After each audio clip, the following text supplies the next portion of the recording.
Welcome to Podcasts Suck, a podcast about starting a podcast, where we dive headfirst into the wild, wacky, and sometimes frustrating world of podcasting. If you've ever sat down with a microphone, hit record and thought, what on earth am I doing? Or if you're just curious about the magic behind your favorite shows, then you're in the right place.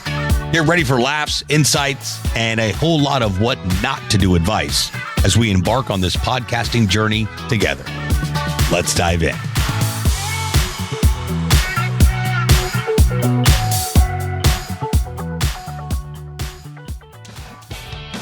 What's happening, everybody? How we doing? Happy Thursday to you. A little background intro music happening here on the live.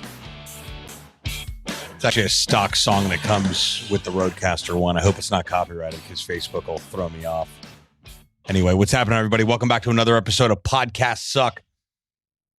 If you don't have one, I want to talk to you today about how to make money with a podcast. I talk about this frequently in the talks that I get the opportunity to give and through the content that I create. I firmly believe there are two reasons why you should start a podcast. Number one, it's to meet people that you want to do business with. That's what we're going to talk about today. And then secondly, you record one podcast episode and you repurpose that content into several pieces of content.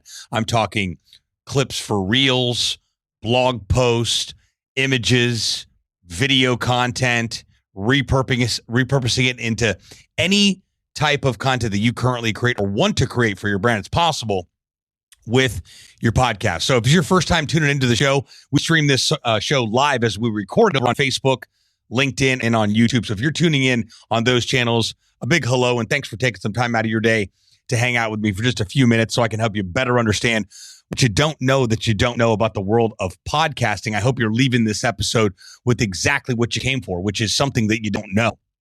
Now, if you're returning, thanks so much for taking some time to hang out with us once again on the show. If you enjoy the show, tell people about it. It's how people find the show, learn more about it, and most importantly, learn how to start a podcast the right way. All right, let's dive into this. So, how to make money with a podcast. Imagine being able to interview anyone that you want to network with, do business with, prospect, whatever you want to call it, whatever your day looks like, whatever your job looks like, whatever your responsibilities are on a daily basis as either a business owner, that's who I'm talking to specifically, or the person that may handle these duties within the company. Having a podcast affords you the opportunity to be able to network with literally anybody that you want. For example, it takes the conversation offline to online. So you go to a networking luncheon or a meeting or a B&I meeting or a chamber meeting or a networking event, whatever the case may be, and you meet somebody. Let's call him Bob. And Bob is an ideal client for you, and you really want to meet with Bob. Bob's a busy guy, though, and he has a lot of you reaching out for similar things. Meetings, I want to sell you something, I want to pitch you something, yada, yada, yada. How do you differentiate yourself? Well, Bob, it's great to meet you. Thanks for giving me your contact information. Here's my card. Actually, before we schedule a time to meet or anything, or grab lunch or coffee, I'd like to get you on the podcast. I tell people stories, and I think you've got a very interesting story based on our conversation so far and what your company does. And with your experience, you're a perfect fit for the show. Can we make that happen? If it's okay with you, I'm going to email you a link that you can schedule a time that works best for you. You understand how non-abrasive that is and how it's not the norm of meeting somebody at a networking event or online or however you meet this individual and identifying them as a potential client and saying, well, can we schedule a call so I can sell you my widget? It's a completely different approach. So if you're thinking about starting a podcast, if you own a business, you should have a podcast because the number one networking tool and content tool that you will have for your business is a podcast. But I've lived this out for years upon years upon years, not even knowing what I was doing prior to going all in with podcasting back in 2016. I would just interview people to build a relationship with them. Later on, I would start interviewing people that wanted to start a podcast, not knowing they wanted to start a podcast until I interviewed them. And at the end of the conversation, like I ask everyone, so when are you starting a podcast? And that converts over to a significant amount of new business from my podcast guests. So if you're sitting here scratching your head, I want to start a podcast. I just don't know what kind of podcast I want to start for my business. Or what I hear a lot is, I don't know what I'm going to talk about. I'd say, great. Do you currently prospect for new business? Yes. How do you gain new business? Through prospecting, maybe marketing, maybe advertising. Most people are generating new business through referrals and through networking. So with that being said, being able to network with your podcast and also be able to build relationships with your podcast, that's what leads to contributing to your bottom line and being able to take your podcast from, well, just a podcast, because there's a lot of them out there. Doesn't matter. Don't worry about how many podcasts are out there. Worry about the podcast you're creating and what your strategy is to be able to actually gain new business from that podcast. But more importantly, make sure your content game is in check, because both of them work together. So if you're leveraging your podcasts to meet new people, to network with new people, to interview them and convert them to new clients, maybe you're using your podcast to interview people that are in your existing pipeline in addition to new people you meet. That's a brilliant strategy. If you're doing that, not only are you contributing to being able to generate new business and build new relationships, but you're also recording podcast episodes that allow you to repurpose those podcast episodes where you're building relationships and prospecting and converting new clients. You're able to repurpose those episodes into micro content, blog posts, images, reels, clips, videos, whatever you want to do, which you should be doing anyway, which most people are not doing. So you want to make sure that when you set out to say, I'm going to start a podcast, you know exactly what your objectives are for starting that podcast. We're not just starting a podcast just to start a podcast. Again, there are a lot of podcasts out there. And if you are starting a podcast, well, because, so-and-so did it, or it seems to be the next best thing to go and do. Starting a podcast without a strategy is like jumping into a swimming pool with no water. You can do it, but it's highly, highly recommended against. Is that a word? Is that a phrase? It is now. It's not recommended. There we go. So making sure that you've got a strategy in place ensures that you'll know exactly what you're doing with the podcast. And it's also going to keep you in the game. Because if you start and you're just starting, well, we're just doing it just because podcasts and content, and, I'm a speaker, and I'm going to write a book, and I'm an entrepreneur now. Everyone's an entrepreneur now. Everyone's a speaker now. Everyone's writing books now, yada, yada, yada. Separate you. And none of those things are bad, but you want to know why you're doing what you're doing. You want to separate yourself from the crowd, and you want to have a concrete strategy for what you're doing with your business. If you want to make money with your podcast, start interviewing people that you can do business with. I had a conversation with a good friend of mine who's a professional speaker, ex-NBA player, that had the opportunity to give a talk for his group this past Saturday. And he said, we're launching our podcast in a couple of weeks here.